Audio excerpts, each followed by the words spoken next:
en el libro de Juan, capítulo número 13. El Evangelio de Juan, capítulo número 13.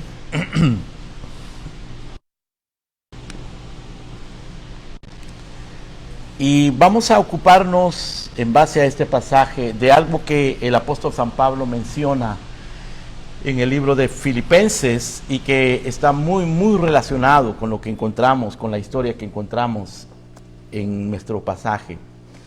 Pablo usa una frase para invitarnos a nosotros a vivir la vida cristiana. Él dice: haya pues en vosotros el mismo sentir que hubo en Cristo Jesús. Y ese va a ser nuestro tema. ¿Cuál fue el sentir que hubo en Cristo Jesús? ¿Qué era lo que él sentía? ¿Cómo era su vida emocional? ¿Qué era lo que él buscaba? ¿Cuál era su propósito? ¿Cuál era su actitud? ¿Qué era lo que él sabía? Porque cuando Pablo dice: haya pues en vosotros el mismo sentir que hubo en Cristo Jesús, él nos está llamando, nos está invitando a que nosotros imitemos a Cristo, a que nosotros aprendamos qué era lo que Cristo conocía, qué era lo que lo movía, qué era lo que lo motivaba, cuál era su actitud. Y este es un pasaje muy apropiado para comprender algo de cuál era el sentir de nuestro Señor Jesucristo. El contexto en el cual encontramos las palabras que vamos a leer es lo que se conoce como el discurso del aposento alto. El aposento alto debe haber sido alguna propiedad de algunos de los discípulos, probablemente era el mismo lugar donde ellos estaban orando el día de Pentecostés. Se encontraba obviamente en un segundo piso, por eso le decían el aposento alto. Y en ese lugar, la noche que el Señor Jesús fue entregado, la noche que Judas lo traicionó y que los soldados romanos lo capturaron y lo llevaron con Anás y luego con Caifás y luego con Poncio Pilato y luego con Herodes y luego lo regresaron a Poncio Pilato, lo llevaron por todo ese proceso buscando encontrar una culpa en él, aunque no la encontraron. Sin embargo inventaron cargos, acusaciones contra él, y al final lo sentenciaron, lo torturaron y lo mataron. Esa misma noche, la noche que sucedió todo eso, o que comenzó a suceder todo eso, el Señor Jesucristo sube con sus discípulos al aposento alto, y el Evangelio de Juan, del capítulo 13, de ese capítulo que vamos a leer, hasta el capítulo número 17, capítulo 13, 14, 15, 16 y 17, esos 5 capítulos están dedicados exclusivamente a decirnos, a contarnos, a relatarnos, a mostrarnos el sentir del Señor Jesucristo cuando Él estaba a punto de morir. ¿Cuáles fueron sus palabras? Es extraordinario que nosotros tengamos estos 5 capítulos disponibles para poder contemplar lo que sucedió en aquel lugar tan privado, porque era una reunión privada entre Cristo y sus 12 apóstoles. Eran los únicos que estaban allí. Y el Espíritu Santo nos abre la cortina para que nosotros observemos, para que nosotros presenciemos lo que estaba sucediendo en aquel lugar la noche que el Señor Jesús fue entregado. Nosotros celebramos la Cena del Señor una vez al mes. Y el apóstol Pablo, cuando habla de la Cena del Señor, dice: la noche que Jesús fue entregado, tomó pan. Pero no fue lo único que hizo. Él dijo todas estas cosas, habló todas estas cosas. Y bueno, nos vamos a ocupar de nuestro pasaje para observar, para considerar algunas de las cosas que había en la mente, en el corazón de Cristo, el sentir de nuestro Señor Jesucristo, para que nosotros aprendamos y respondamos a lo que Pablo nos dice: haya pues en vosotros este mismo sentir que hubo en Cristo Jesús. Vamos a leer el capítulo 13, verso 1, dice: antes de la fiesta de la Pascua, sabiendo que su hora había llegado para que pasase de este mundo al Padre, como había amado a los suyos que estaban en el mundo, los amó hasta el fin. Y cuando cenaban, como el diablo ya había puesto en el corazón de Judas Iscariote, hijo de Simón, que le entregase, sabiendo Jesús que el Padre le había dado todas las cosas en las manos y que había salido de Dios y a Dios iba, se levantó de la cena, se quitó su manto y tomando una toalla se la ciñó. Luego puso agua en un lebrillo y comenzó a lavar los pies de los discípulos y a enjugarlos con la toalla con que estaba ceñido. Entonces vino a Simón Pedro, y Pedro le dijo: Señor, ¿tú me lavas los pies? Respondió Jesús y le dijo: lo que yo hago, tú no lo comprendes ahora, mas lo entenderás después. Pedro le dijo: no me lavará los pies jamás. Jesús le respondió: si no te lavare, no tendrás parte conmigo. Le dijo Simón Pedro: Señor, no solo mis pies, sino también las manos y la cabeza. Y Jesús le dijo: el que está lavado no necesita sino lavarse los pies, pues está todo limpio, y vosotros limpios estáis, aunque no todos.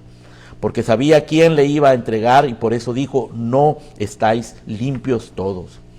Así que después que les hubo lavado los pies, tomó su manto y volvió a la mesa y les dijo: ¿sabéis lo que he hecho? Vosotros me llamáis maestro y señor, y decís bien, porque lo soy. Pues si yo, el Señor y Maestro, he lavado vuestros pies, vosotros también debéis lavaros los pies los unos a los otros. Porque ejemplo os he dado, para que como yo os he hecho, vosotros también hagáis. De cierto os digo, el siervo no es mayor que su Señor, ni el enviado es mayor que el que le envió. Si sabéis estas cosas, bienaventurados seréis si las hiciereis. No hablo de todos vosotros, a quienes he elegido, más para que se cumpla la escritura: el que come pan conmigo levantó contra mí su calcañar. Desde ahora os lo digo antes que suceda, para que cuando suceda creáis que yo soy. De cierto os digo, el que recibe al que yo enviare, me recibe a mí, y el que me recibe a mí, recibe al que me envió. Amén. Oremos. Padre nuestro, gracias por tu palabra. Habla, Señor, al corazón, a la conciencia y a la mente de tu pueblo. Danos entendimiento y un corazón manso para recibirla.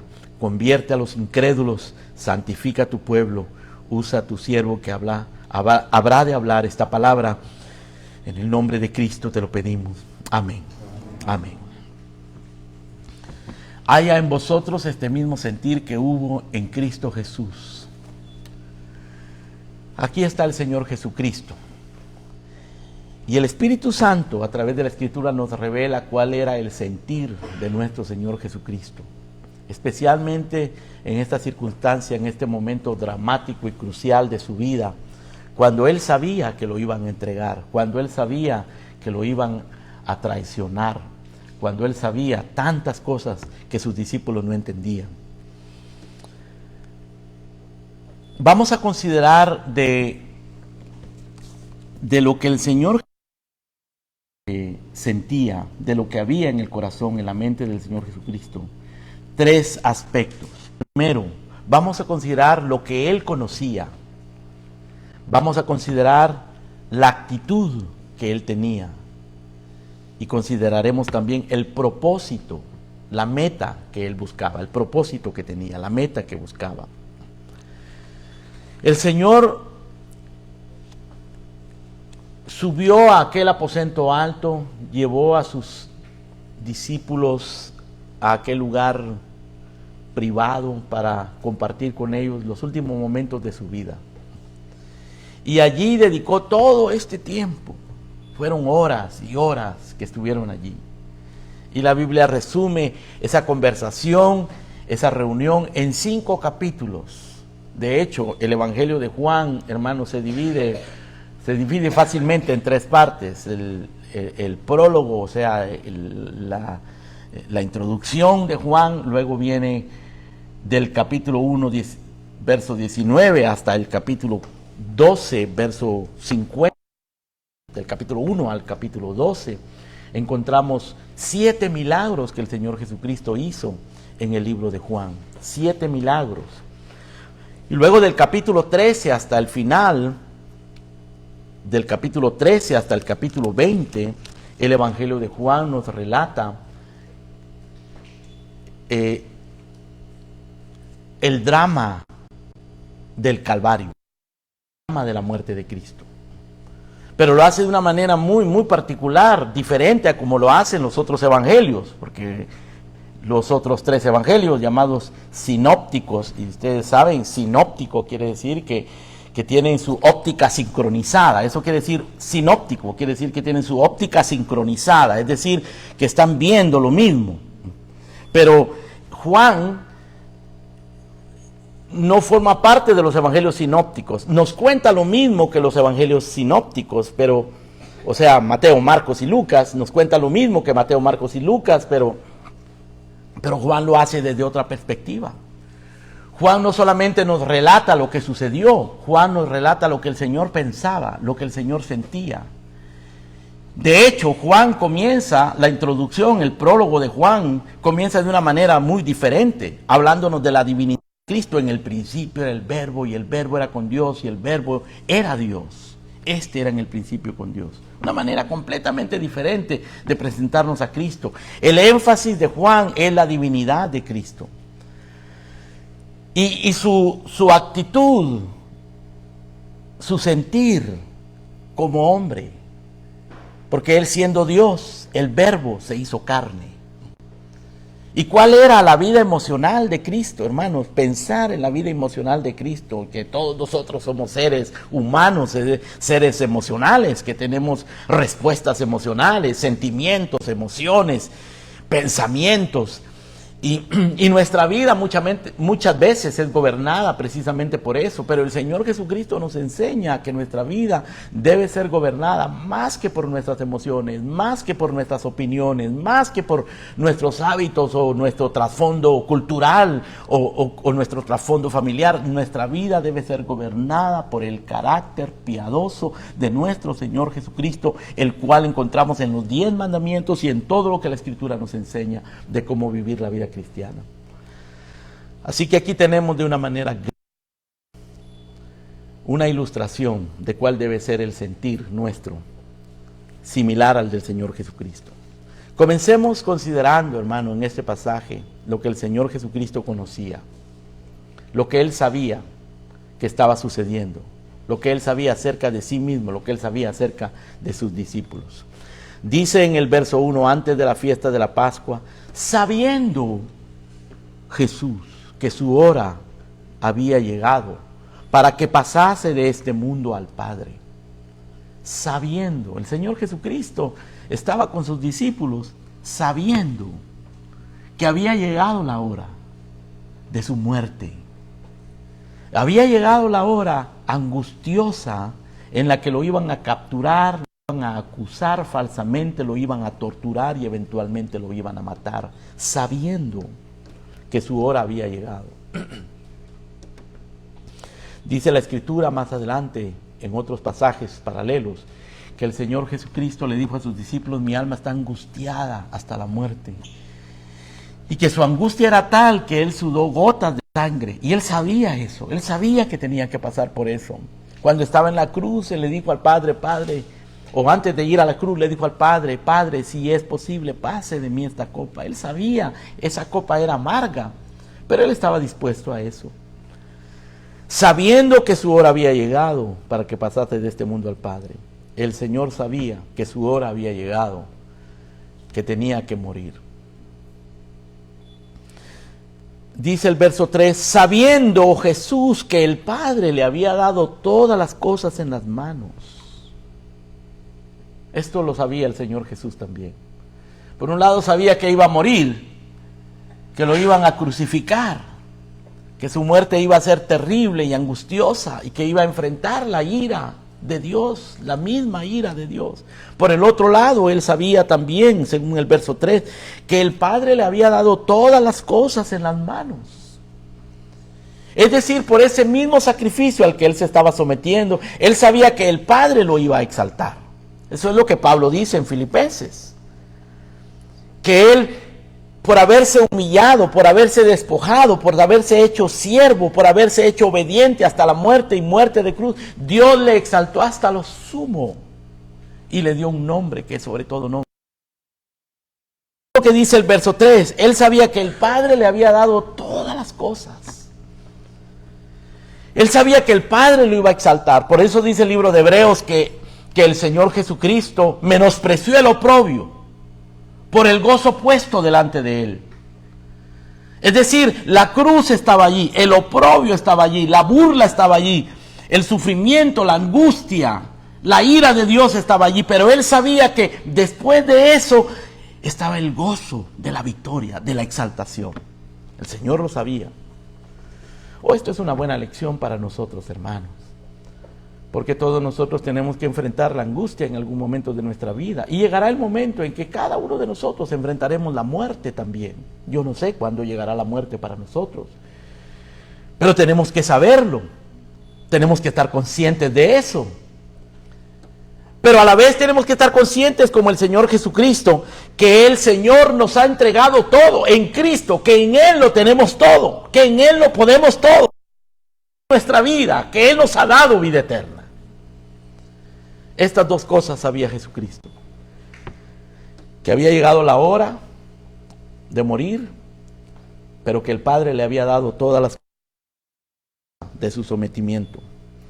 En este mismo verso 3 dice, al final del verso 3, que había salido de Dios y que a Dios iba.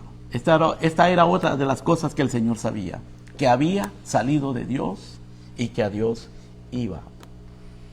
Había salido de Dios, Él mismo era Dios.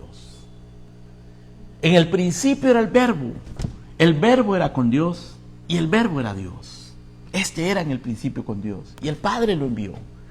Y el Señor Jesucristo sabía que había salido de Dios, que el Padre lo había enviado. Y sabía que iba a Dios. Esto es, hermanos, una expresión, una declaración de la divinidad de Cristo. O sea, Cristo sabía que Él era Dios, que había salido de Dios y que iba a Dios. Cuando Él ora en el capítulo 17 de este mismo libro, Él ora al Padre, le dice: Padre, permíteme tener aquella gloria que tuve contigo antes que el mundo fuese, porque Él es Dios, porque Él siempre ha sido Dios, porque Él es Dios eterno. Él es Dios con el Padre y con el Espíritu Santo, el Dios trino, Padre, Hijo y Espíritu Santo, y Cristo lo sabía. Así que estas tres cosas Él sabía: que su hora había llegado, que el Padre le había dado todo, que había salido de Dios. En el verso número 11 leemos lo siguiente: porque Él sabía quién lo iba a entregar. Él dijo: no estáis limpios todos. Otra cosa que Cristo sabía que había un traidor entre los 12. Él sabía que este mundo no es un mundo seguro, que este mundo es un mundo incierto, que hay traidores, que hay gente desleal. Él sabía que allí estaba Judas, Él lo sabía. Él sabía que iba a sufrir, sabía también que Pedro lo iba a negar. Pedro no lo sabía, Pedro no lo creía, pero el Señor sabía que Pedro lo iba a negar. Sabía que Judas lo iba a traicionar. Y no es lo mismo negarlo, no fue lo mismo Pedro negándolo que Judas traicionándolo. Pero el verso 11 dice que el Señor sabía quién le iba a entregar. Por eso dijo: no estáis limpios todos vosotros. En el verso número 18 agrega: no hablo de todos vosotros, yo sé a quienes he elegido, mas para que se cumpla la escritura, el que come pan conmigo levantó contra mí su calcañar. El Señor sabía que Judas lo iba a traicionar. Ahora, con todo esto en su mente, el Señor obedece. El Señor va a la cruz. El Señor continúa con su misión. Todo esto en la mente de Cristo lo fortalecía y a la vez, hermano, lo hacía consciente de que su misión no era fácil y que había mucho sufrimiento. El verdadero conocimiento de la palabra de Dios, el verdadero conocimiento de la voluntad de Dios, hace conscientes a los creyentes, así como a Cristo, de la realidad. No la realidad que se mira con los ojos carnales, no la realidad que nuestras emociones perciben, no la realidad de las circunstancias, sino la realidad de Dios. Eso es lo que necesitamos nosotros. Necesitamos tener mentes bíblicas. El apóstol Pablo dice que seamos transformados por medio de la renovación de nuestro entendimiento. que ofrezcamos nuestros cuerpos en sacrificio vivo, santo, agradable a Dios, para que experimentemos la buena voluntad de Dios, agradable y perfecta, que no nos conformemos a este mundo, no nos conformemos a la manera de pensar. Cristo no se conformó a la manera de pensar del mundo.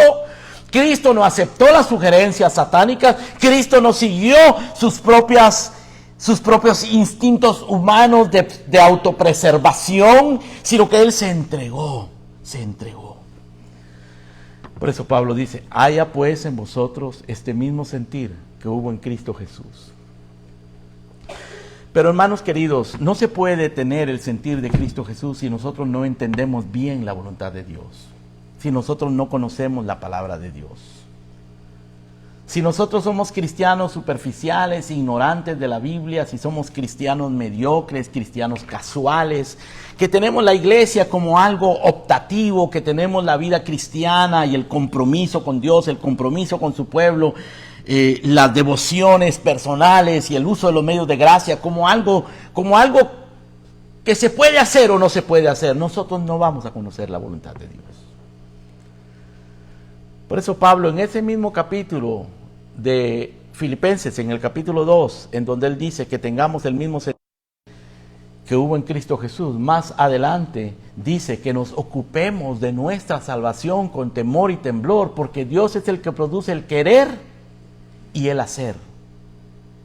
Ahora, si Dios produce en cada uno de nosotros, los creyentes, el deseo de hacer su voluntad, y nos da su espíritu, nos regenera para que tengamos el poder, seamos capaces de hacer, seamos aptos para hacer la voluntad de Dios. Si Dios nos da el querer y nos da el hacer, a nosotros nos corresponde ocuparnos de nuestra salvación. Dios te puede dar el querer, Dios te puede dar el hacer, pero si tú eres negligente, si tú eres ocioso, si tú eres descuidado, superficial, hermano, no vas a conocer la voluntad de Dios. Por eso Pablo dice, haya pues en vosotros este mismo sentir que hubo en Cristo Jesús. Es una batalla, es una lucha. Tenemos que esforzarnos. Tenemos que ser valientes. Esfuérzate y sé valiente, le dijo el Señor a Josué. Y esa misma amonestación es para nosotros. Así que necesitamos, para tener el mismo sentir de Cristo Jesús, conocimiento. En segundo lugar, veamos cuál era la actitud de Cristo en este momento tan crítico, tan dramático.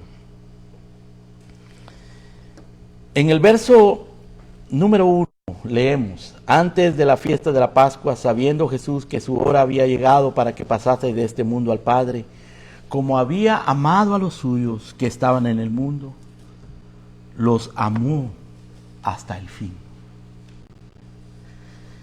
Esta era la actitud de Cristo. Él estaba haciendo todo esto lleno de amor, movido por el amor, porque amaba a esos discípulos. Amaba a Pedro, que lo negó. Amaba a estos discípulos que no estaban entendiendo lo que estaba pasando. El Señor les dice en el verso número 7, le dice a Pedro, lo que yo hago, tú no comprendes ahora. Ellos no estaban entendiendo. Ellos no sabían quién era el que los iba a quién era el que iba a traicionar a Cristo. Pedro no sabía que él era capaz de negar a Cristo. Pedro le juró que no lo iba a negar y lo negó. Pedro no se conocía a sí mismo, no conocía a Cristo, no entendía la voluntad de Cristo, pero el Señor lo amaba. Oh, hermanos, nosotros estamos aquí porque el Señor nos ama. Hemos perseverado porque el Señor nos ama. Con amor eterno, dice el profeta, o dice Dios a través del profeta, con amor eterno te he amado, por tanto te prolongué mis misericordias. La palabra Hesed en el Antiguo Testamento, de la cual hemos hablado en algunas ocasiones, significa amor, pero no un amor sentimental, no un amor emocional, no un amor humano, sino un amor fiel, fundamentado en el pacto que Dios hizo con su pueblo. un amor de pacto, un amor misericordioso, fiel de pacto. No es un amor de circunstancia, es un amor de pacto. Como el amor que los esposos deben tener por sus esposas. Amor de pacto. En el mundo los esposos le dicen a su esposa, cuando los problemas se agravan, cuando hay dificultades, yo ya no siento lo mismo, ya no te quiero igual. Y se divorcian por esa razón.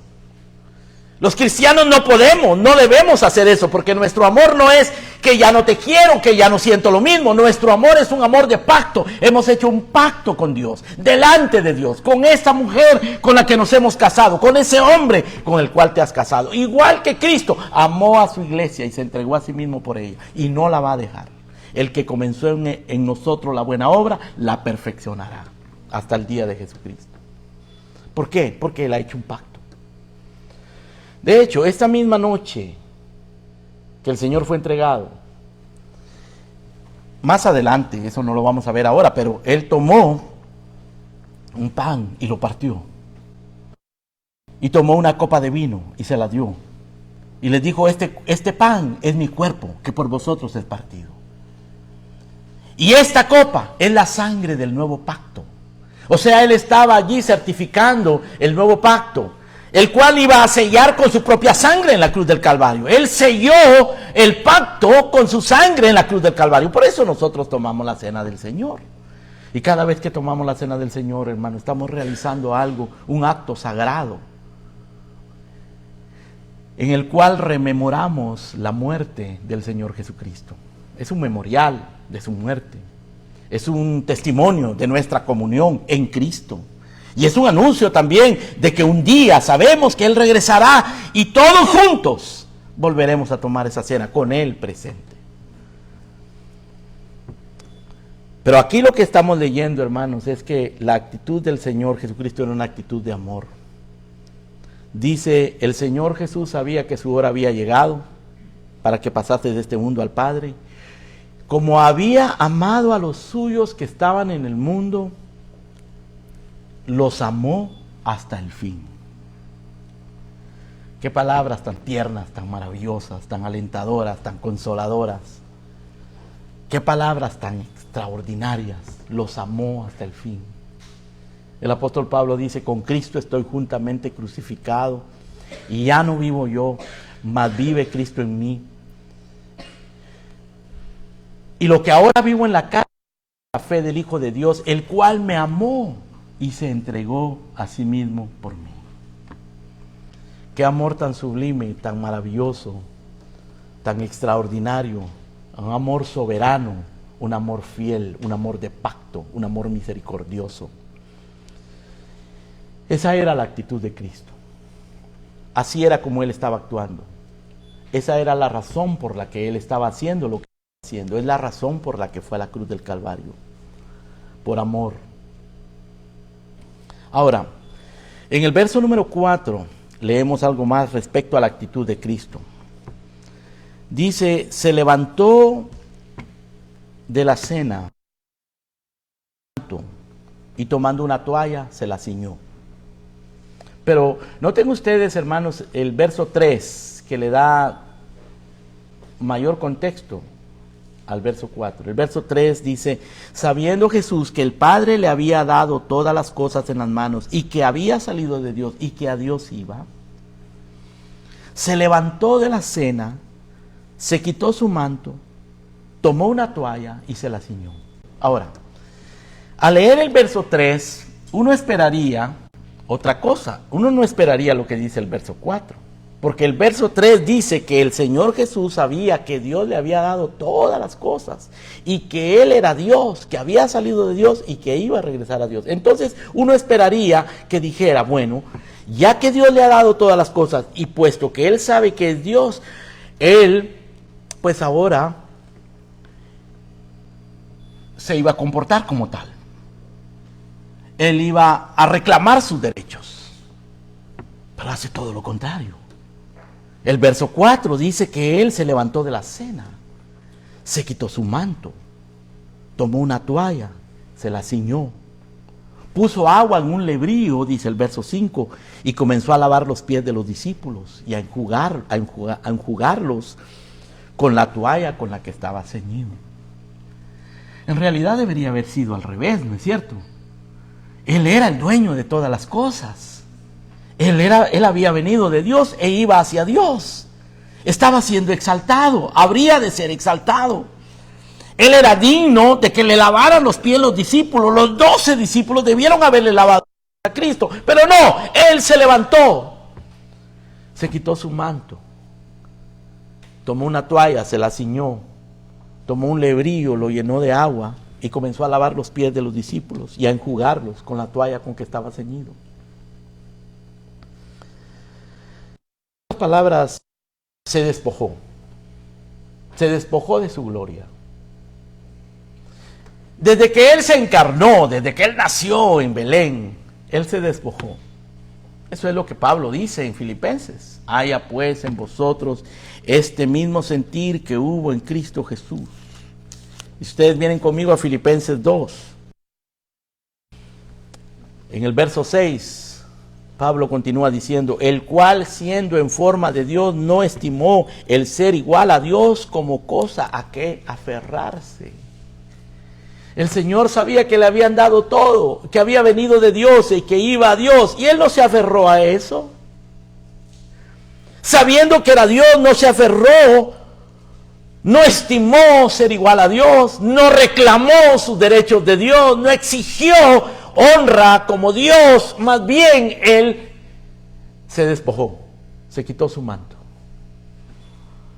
Se despojó a sí mismo, dice el verso 7, tomando forma de siervo, semejante a los hombres. Y estando en la condición de hombre, se humilló a sí mismo, haciéndose obediente hasta la muerte y muerte de cruz.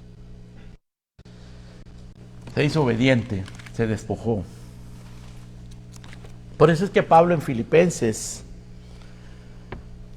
en este mismo capítulo, dice en el verso 3, capítulo 2, verso 3, nada hagáis por contienda o por vanagloria, antes bien con humildad, estimando cada uno a los demás como superiores a sí mismo. Filipenses 2, 3. Nada hagáis por contienda o por vanagloria. Por cierto que los discípulos, hermanos, no tenían este sentir. Los discípulos entraban en discusiones, en varias ocasiones discutiendo quién era el mayor de ellos. En una ocasión, 2 de ellos tuvieron la osadía de reclamar, uno sentarse a su derecha y el otro sentarse a su izquierda. Ese era el sentir de los discípulos. Sentir pecaminoso, de soberbia, de arrogancia, de vanagloria, de contienda. Y Pablo está diciendo aquí, no hagáis esas cosas. No seáis contenciosos, no estéis reclamando dignidad, respeto, posición. Ese no es nuestro llamado, hermanos. Ese no fue el llamado de Cristo. Por contienda, para contender, para lograr ganar un argumento, para tener razón, o por vanagloria. Antes bien con humildad, estimando cada uno a los demás como superiores a sí mismos.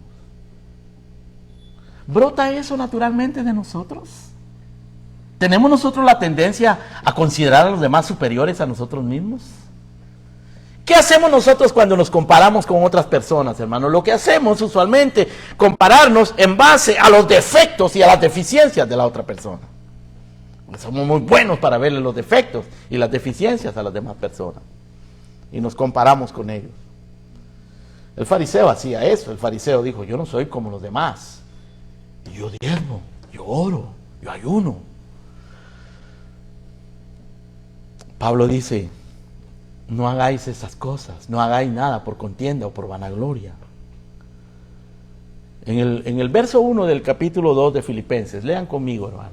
Pablo dice, por tanto, si hay alguna cosa en Cristo, si hay algún consuelo de amor, y se refiere al consuelo del amor de Dios hacia nosotros, si hay algún consuelo de amor, si hay alguna comunión del Espíritu, si hay algún afecto entrañable entre vosotros, si hay alguna misericordia que ustedes hayan experimentado, completad mi gozo sintiendo lo mismo, teniendo unánime, sintiendo una misma cosa. No hagáis nada por contienda o por vanagloria, antes bien con humildad, estimando cada uno a los demás como superiores a sí mismos, no mirando cada uno por lo suyo propio, sino cada cual también por lo de los otros. Qué difícil es para nosotros mirar lo de los otros. Tratar de ponernos en los zapatos de las otras personas. ¿Cómo se siente la otra persona? Nosotros lo que nos importa es cómo nos sentimos nosotros, ¿no? Nuestro argumento, nuestra posición, nuestra opinión. Y los demás, que resuelvan sus problemas. No es eso lo que Pablo nos dice. Y no es eso lo que el Señor nos enseña. Dice, haya pues en vosotros este mismo sentir que hubo en Cristo Jesús. Jesucristo sabía que iba a sufrir, siendo Dios. Sabía que iba a morir, teniendo todas las cosas, siendo Dios. Y sin embargo amó. Y se despojó. En el verso 4, regresemos a Juan 13, por favor. En el verso 4, además de que dice que se levantó de la cena y se quitó su manto, o sea, se despojó, dice que tomó una toalla y se la ciñó. Él debería de tener su manto, no una toalla. La toalla era para los siervos. El manto era para el maestro. Pero él se quitó el manto. Y en lugar del manto, tomó una toalla. Y tomó un lebrillo. Un lebrillo, o sea, un lugar donde poner el agua. Y comenzó a lavar los pies de los discípulos. Para eso, hermanos, él tuvo que inclinarse, ponerse frente a los discípulos, tomar sus pies. Los pies estaban sucios, llenos de polvo, llenos de barro. Eran pies gastados, desgarrados por lo severo del camino. El Señor se inclina ante ellos y les lava los pies.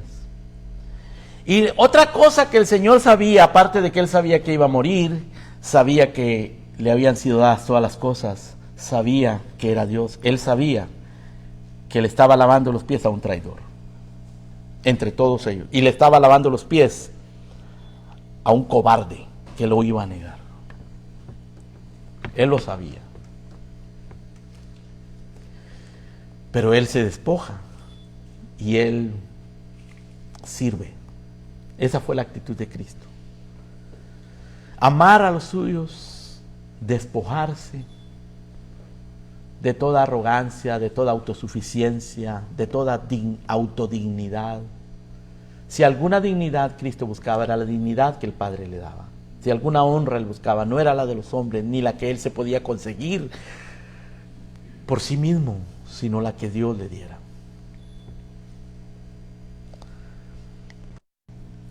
Y entonces esto lo llevó a asumir la actitud de siervo. No solo se despojó de su manto, no solo se levantó de la mesa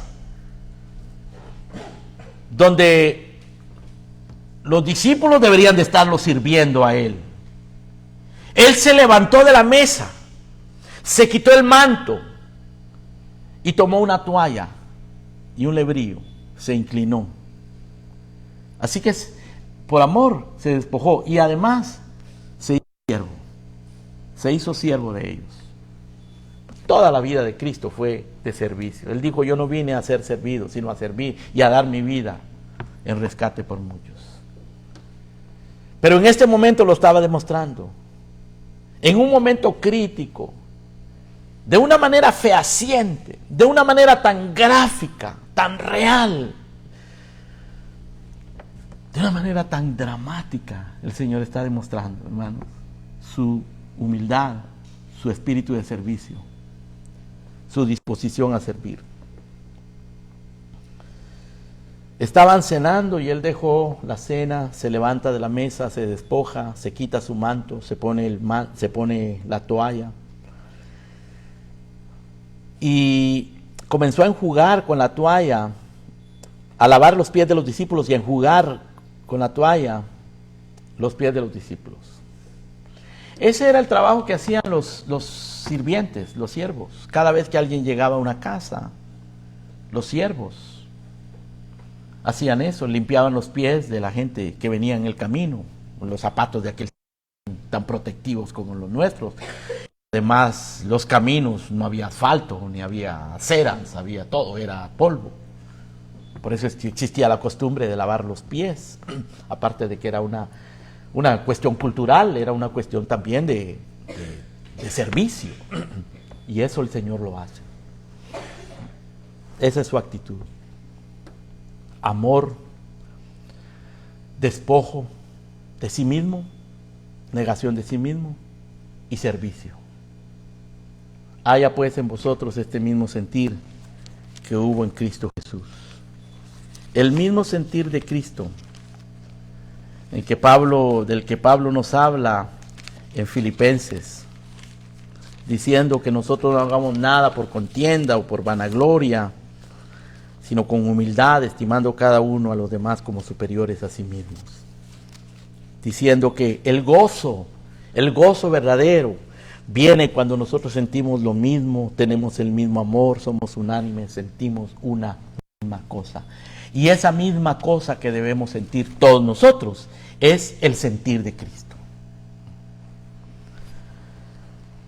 Ahora, en tercer lugar, en este pasaje encontramos no solamente lo que Cristo conocía, no solamente la actitud que él tenía, pero también encontramos, hermano, el propósito que él tenía.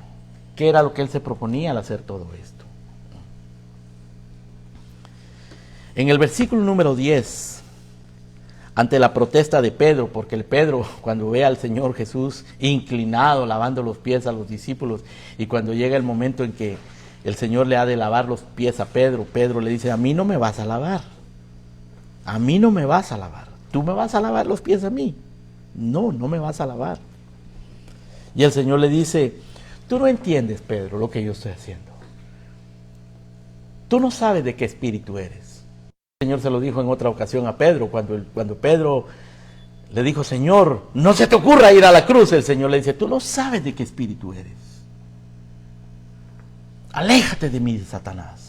Porque no entiende las cosas de Dios sino las de los hombres. Tú estás pensando como hombre y Satanás está usando esa manera humana, mundana de pensar para que tú te opongas a la obra redentora en la cruz del Calvario. Así era Pedro, hermano. Pero así somos nosotros también.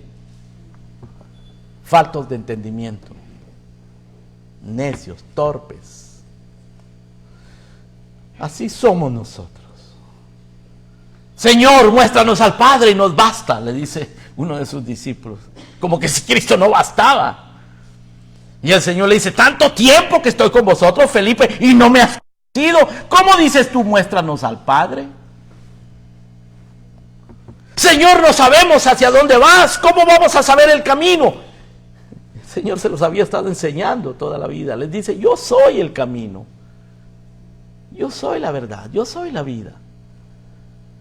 No sabían el camino, no sabían a dónde iba, no les bastaba Cristo. ¿Cuántas veces nosotros sufrimos, cometemos tantas torpezas, hermanos? Nos detenemos, nos vemos en situaciones indeseables, no damos fruto como deberíamos de dar por nuestra ignorancia, nuestra torpeza. Pero el Señor está haciendo precisamente esto que está haciendo, hermanos, para enseñarnos. Cuando Pedro le dice: Señor, tú no me vas a limpiar, el Señor le dice, verso número 7, lo que yo hago tú no lo comprendes ahora, pero lo entenderás después. Pedro le dice: no me vas a lavar los pies, jamás. Jesús le respondió: si yo no te lavo, no tendrás parte conmigo. Pedro le gustaba decir la palabra jamás, nunca. Nunca te negaré, jamás me lavarás. Yo no permitiré que vayas a la cruz. Pero hermanos, Pedro no era peor que nosotros. Nosotros somos Pedro. Y peor que Pedro. Pero el Señor estaba haciendo una obra de limpieza en aquellos discípulos. El Señor le responde a Pedro en el verso número 10. El que está lavado no necesita sino lavarse los pies, pues está todo limpio, y vosotros limpios estáis, aunque no todos. Ahora aquí Cristo está hablando de limpieza, pero no limpieza física, está hablando de limpieza espiritual.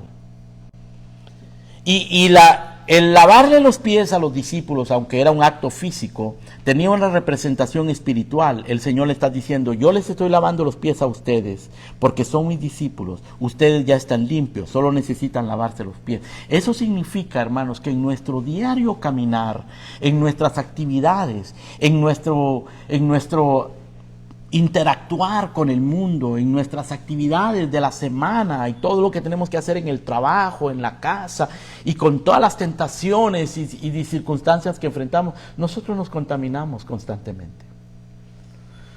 Por eso necesitamos la iglesia, por eso necesitamos el culto de oración, por eso necesitamos el día del Señor, por eso necesitamos la palabra, necesitamos los medios de gracia, la devoción, la oración, la comunión con los hermanos, la predicación de la palabra, la Santa Cena. ¿Por qué? Porque eso nos limpia, son medios que Dios usa para limpiarnos, de la manera que Cristo le estaba limpiando los pies a sus discípulos. Aquellos que han sido redimidos, han sido lavados por el agua de la palabra, por el Espíritu Santo, regenerados, pero necesitamos constantemente lavarnos en el arrepentimiento, en la fe, en el crecimiento espiritual, en la devoción, en la lectura de la palabra, en exponernos a la predicación, en la comunión con el pueblo de Dios. Eso nos limpia, eso nos limpia. Y esa era una de las lecciones. Así que uno de los propósitos de Cristo era limpiar a sus discípulos, enseñarles la importancia y la necesidad de limpiarse continuamente. Ahora, otro propósito de Cristo lo encontramos en el verso 15. Dice, ejemplo os he dado para que como yo os he hecho, vosotros también hagáis. Ejemplo os he dado. El propósito del Señor Jesucristo era mostrarles a ellos de una manera gráfica cómo es la humildad, cómo es el servicio, cómo es el amor, cómo se manejan las circunstancias aún más difíciles. Aún en las circunstancias más difíciles, hermanos, nosotros somos llamados a seguir amando, a seguir despojándonos, a seguir sirviendo a nuestro prójimo y a nuestros hermanos. Eso es lo que Cristo estaba haciendo. Y en el verso 15 él dice, ejemplo os he dado para que como yo os he hecho, vosotros también hagáis.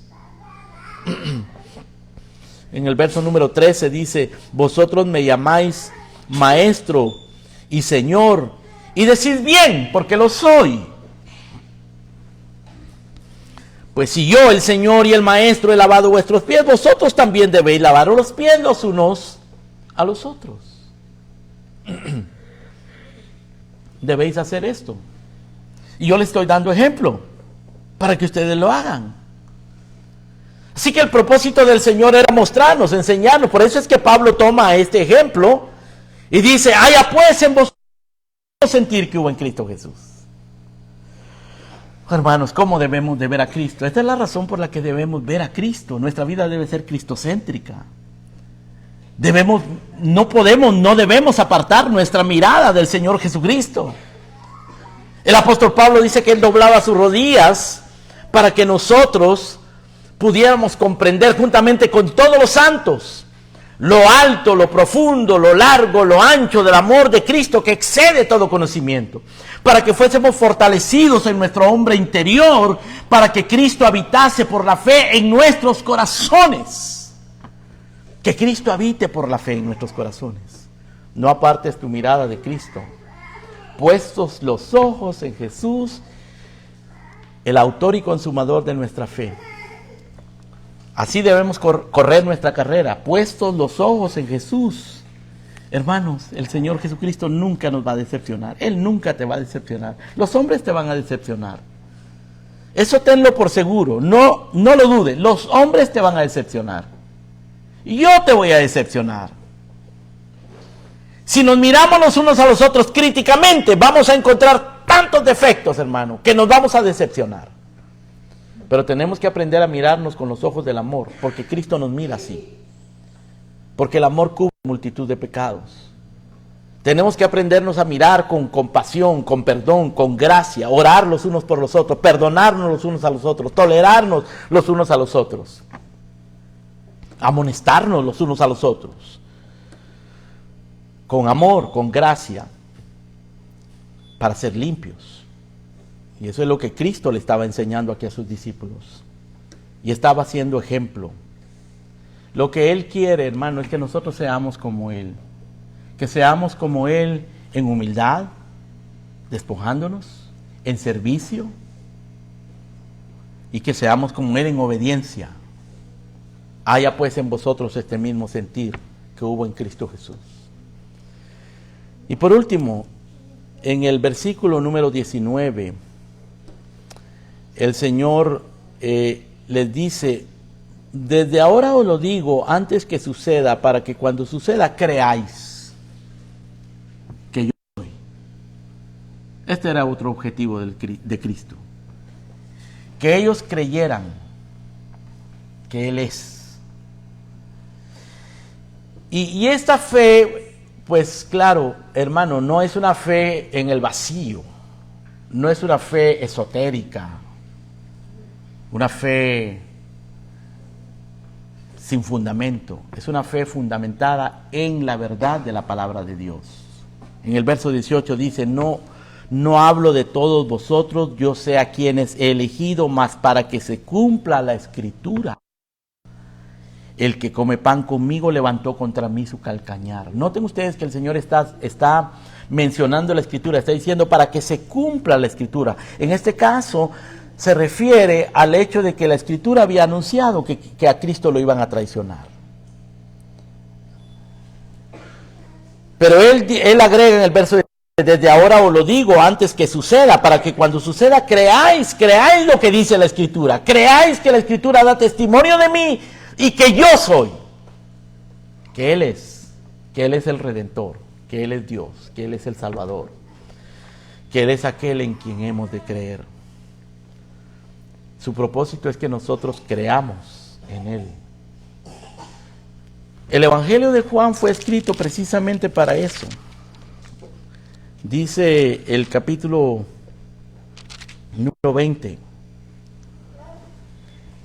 verso 30 de Juan: hizo además Jesús muchas otras señales en presencia de sus discípulos, las cuales no están escritas en este libro, pero estas se han escrito para que creáis que Jesús es el Hijo de Dios, y que creyendo tengáis vida en su nombre. En otras palabras, tienes que creer en Cristo. Si tú no crees en Cristo, si tú eres incrédulo, si no te has convertido, no te has arrepentido, no has creído en Cristo, o quizás crees en Él de una manera cultural, de una manera social, de una manera religiosa, pero no crees en Él, no has convertido, no te has arrepentido de tus pecados, tienes que creer, porque Él es la única salvación, Él es el único camino.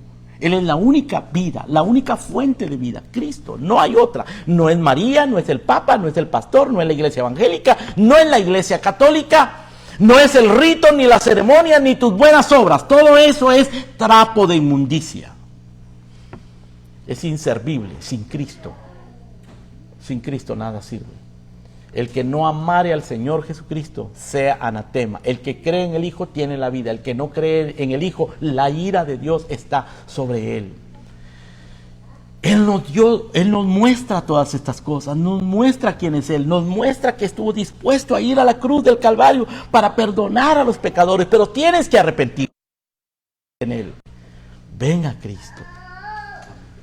Muchos de los que están oyendo, o aquí, o a la distancia, no han creído en Cristo. Si no has creído en Cristo, ven a ese Salvador que hizo todo esto por amor, que ama a sus elegidos. Pero tú no puedes decir que eres uno de los elegidos si no te has arrepentido, si no has creído en Él, si tu vida no ha sido transformada, si no has sido regenerado por el Espíritu Santo. El Señor le dijo a un hombre que era muy religioso, por cierto, y era un hombre muy prominente, era un maestro entre los judíos, se llamaba Nicodemo, un hombre muy educado que quería hablar de teología con el Señor Jesucristo de noche para que no lo vieran sus colegas, sus compañeros. Y cuando llega con el Señor Jesucristo con argumentos y una conversación y una agenda para conversar de teología, el Señor le dice: te es necesario nacer otra vez, Nicodemo. El que no nace del agua y del Espíritu no puede ver el reino de Dios, no puede entrar en el reino de Dios. No vas a entrar si no naces de nuevo. Tú no vas a entrar al cielo si no naces de nuevo. Y no vas a nacer de nuevo si no crees, si no te arrepientes, si no vienes confesando tus pecados a Cristo y buscando en Él refugio, salvación y vida eterna, porque es el único que te la puede dar. Y en cuanto a nosotros los creyentes, haya en vosotros este mismo sentir que hubo en Cristo Jesús. Si hay alguna consolación, si has sido consolado en los momentos de angustia, si Cristo ha sido para ti motivo de fortaleza, de consuelo, si su amor te ha fortalecido, ha sido un bálsamo para ti, si has disfrutado la comunión del Espíritu y el Espíritu ha obrado en tu vida, si el afecto entrañable del amor de Dios y del amor de los hermanos ha sido una experiencia en tu vida, si has encontrado misericordia en Él, sé como Cristo, imita a Cristo. Haya en vosotros este mismo sentir que hubo en Cristo Jesús. Pablo dice: completad mi gozo, sentir lo mismo, tener el mismo amor unánime, sintiendo una misma cosa. Oh, hermanos, esto es una batalla que hay que pelearla. Nosotros sabemos lo terrible que puede ser la iglesia. Sabemos cuánto daño nos podemos hacer los unos a los otros. Cuántas divisiones puede haber en la iglesia. La Biblia dice en el Salmo 133, mirad cuán bueno y cuán delicioso es habitar los hermanos juntos en armonía. Pero sin embargo, cuando uno lee la Escritura, tanto en el Antiguo Testamento, el pueblo de Israel, como en el Nuevo Testamento, las iglesias del Nuevo Testamento, uno lo que encuentra son divisiones, contiendas, pecado. Es la realidad de la Biblia. La Biblia es muy realista, hermano. Corintios era una iglesia, Gálatas estaba desviándose por la herejía. Los efesios comenzaron bien y terminaron perdiendo el primer amor, etcétera, etcétera. Pero existe el sentir que hubo en Cristo Jesús. Ese es nuestro llamado. Eso es a lo que te llama el Señor. Eso es a lo que nos llama a Él. Eso es lo que nosotros debemos buscar. A eso se refiere Pablo cuando dice: amados míos, como siempre habéis obedecido, ocupaos de vuestra salvación con temor y temblor. Ocupémonos en nuestra salvación, teniendo, cultivando, buscando, rogando tener el mismo sentir que hubo en Cristo Jesús. Amén. Oremos. Padre, gracias, Señor, por Cristo. Gracias por su obra redentora. Gracias por su amor. Gracias porque Él no tuvo como cosa a que aferrarse el ser igual a Dios, sino que se despojó. Gracias por su servicio, porque se hizo siervo y obediente. Y porque nos ha limpiado con su sangre y busca limpiar a aquellos que no se han arrepentido, y es nuestro ejemplo para que seamos como Él, para que creamos en Él. Señor, muévenos para que nosotros seamos como Cristo, para que haya en nosotros ese mismo sentir que hubo también en Cristo Jesús. Responde, Señor, ten misericordia de nosotros. Mira nuestra bajeza, mira, Señor, nuestras inclinaciones carnales. Mira, Padre, nuestras debilidades y pecados, perdónanos, ayúdanos, transfórmanos, guíanos, danos la luz de tu palabra, sabiduría, danos, Señor, el querer como el hacer, derrama tu Espíritu sobre nosotros y permite que haya en nosotros este mismo sentir que hubo en Cristo Jesús. Te lo pedimos en el nombre de Cristo. Amén y amén.